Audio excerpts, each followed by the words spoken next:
Digvesh Rathee Lucknow super Giants తరపున ఈ సీజన్లో అరంగేట్రం చేసిన లెగ్ స్పిన్నర్. ఎకానమీ ఎక్కువే అయినా కీలక సందర్భాల్లో వికెట్లు తీసి బాగానే ఆకట్టుకున్నాడు ఈ సీజన్లో. ఎల్ఎస్జీ పెద్దగా విజయాలు సాధించకపోవడంతో కనిపించలేదు కానీ 14 వికెట్లు తీశాడు దిగ్వేష్ రాఠీ. ఓ 26 ఏళ్ల కుర్రాడు, పైగా మొదటి ఐపీఎల్ సీజన్లోనే 14 వికెట్లు అంటే మంచి ప్రదర్శననే చెప్పుకోవాలి. కానీ దిగ్వేష్ రాఠీకి ఓ అలవాటు ఉంది.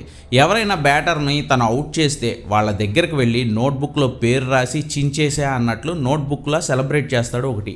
ఈ ఐపీఎల్ సీజన్ స్టార్టింగ్లోనే ఈ తరహా సెలబ్రేషన్తో వైరల్ అయిన రాఠీ ఫలితంగా డబ్బులు కూడా పోగొట్టుకున్నాడు.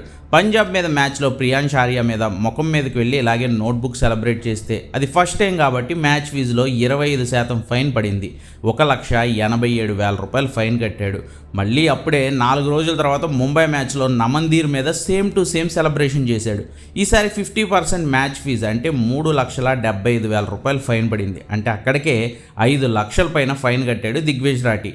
నిన్న మళ్ళీ అభిషేక్ శర్మతో గొడవ. దీనికి రెఫరీ ఎంత ఫైన్ వేస్తాడో ఇంకా తెలియదు కానీ ఆక్షన్లో 30 లక్షల రూపాయలకు కొనుక్కుంది ఎల్ఎస్జీ. తొలి సీజన్ ఆడుతూ మంచిగానే వికెట్లు తీసినా ఇలా డబ్బుల్ని ఫైన్ రూపంలో పోగొట్టుకోవడంతో పాటు బిహేవియర్ బాగోదు అన్న చెడ్డ పేరు కూడా తెచ్చుకున్నాడు రాఠీ. విషయం ఏంటంటే దిగ్వేష్కి సునీల్ నారాయణ్ అంటే చాలా ఇష్టం. ఎంతలా అంటే తనని గురువుగా భావిస్తాడు. కానీ సునీల్ నారాయణ్ ఎప్పుడైనా చూడండి వికెట్ తీసి అసలు నవ్వడు. కనీసం సెలబ్రేషన్ కాదు కదా, ఎక్స్ప్రెషన్ కూడా ఉండదు. తన బౌలింగ్ బ్యాటింగ్ మీదే కాన్సన్ట్రేట్ చేస్తూ వికెట్లు తీస్తుంటాడు, పరుగులు రాబడుతుంటాడు.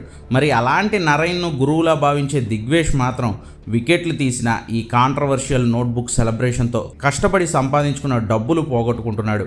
డబ్బులు ఎవరికి ఊరికే రావు కదా.